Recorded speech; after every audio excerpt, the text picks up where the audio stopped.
நானும் இன்னும் 7 பேரும் சேர்ந்து இவங்க மேல பொய்யான அவதூற சோசியல் மீடியா பிளாட்ஃபார்ம்ல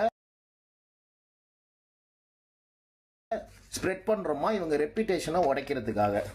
அதனால அடுத்த 48 மணி நேரத்தில் நாங்கள் என்ன பண்ணணுமா, எந்த சோசியல் மீடியா பிளாட்ஃபார்ம்ல இவங்களை தப்பா நாங்கள் போர்ட்ரே பண்ணுமோ அதே சோசியல் மீடியா பிளாட்ஃபார்ம்ல சாரி கேட்டு வீடியோ போடணுமா, இவங்களுக்கும் கிட்னி திருட்டுக்கும் சம்பந்தமே இல்லைன்னு சொல்லணுமா.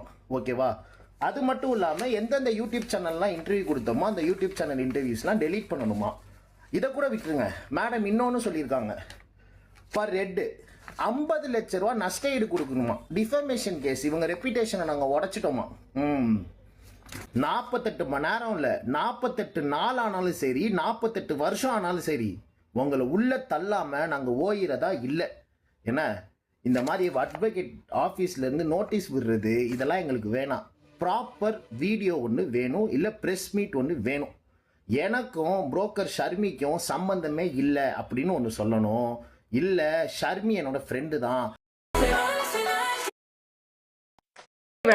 வேண்டாம், ஆட்சியை தருக. இவங்க லைன்ல பேசலாமா? அண்ணாமலை இங்கேயே தான் இருப்பான். எப்ப வரைக்கும் இருப்பானா, அறிவாலயத்தில் இருக்கக்கூடிய ஒரு செங்கலையும் உருவி எடுக்கும் வரை இங்க இருப்பான். உருவி எடுக்கும் வரை. வீராதி வீரர்களால் முடியாத காரியம் இந்த வேசி மகனாதானா முடிய போகிறது.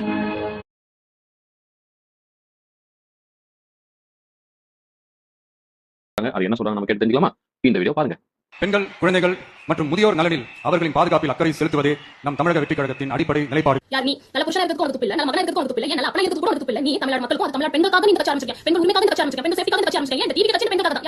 யார் சொல்றா? 25 வருஷம் கட்டண பொண்டாட்டிய ஓபன் மீடியால கேவலமா வர்த்தலன்னு சொன்னவரே பெண்கள் உரிமை பத்தி பேசலாமா? பெண்கள் பாதுகாப்பு பத்தி பேசலாமா? முதல்ல நீ பேசலாமா? டேய், முதல்ல கட்டண பொண்டாட்டி நல்ல புருஷனா இரு, நல்ல அப்பனா இரு, நல்ல மகனா இரு, அதுக்கப்புறம் நல்ல மனுஷனா இரு, அப்புறம் டைரக்டா சிஎம்சி வந்து நோட்டலாம்.